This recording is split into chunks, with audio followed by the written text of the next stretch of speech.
অনুগ্রহ করে বলবেন কি চলতি অর্থবছরে বগুড়া জেলার কাহারু নন্দীগ্রাম উপজেলার কোনো কৃষকের কৃষি ঋণ মকুব হয়েছে কিনা, হইলে তাহা কি সুদবিহীন কোনো ঋণ প্রদান করা হইবে কিনা। সরকার কর্তৃক বগুড়া জেলার কাহালু ও নন্দীগ্রাম উপজেলা সহ সারা দেশের কৃষকদের অনুকূলে বিতরণকৃত 10,000 টাকা পর্যন্ত মূল ঋণ সুদ সহ মওকুফ করার সিদ্ধান্ত গৃহীত হয়েছে। এর আওতায় বগুড়া জেলার সকল উপজেলা সহ সারা দেশে 10,000 টাকা পর্যন্ত ঋণ গ্রহণকারী কৃষকগণ এই সুবিধা পেয়েছে। সরকার ইতিমধ্যে 1,567 কোটি 96 লক্ষ কোটি টাকা বাজেট বরাদ্দ করেছে।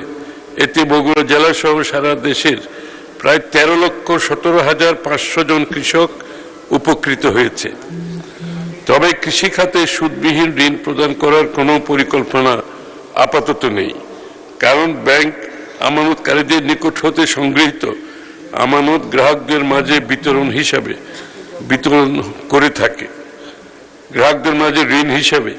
বিতরণ করে থাকে। সংগৃহীত আমানতের উপর ব্যাংক কর্তৃক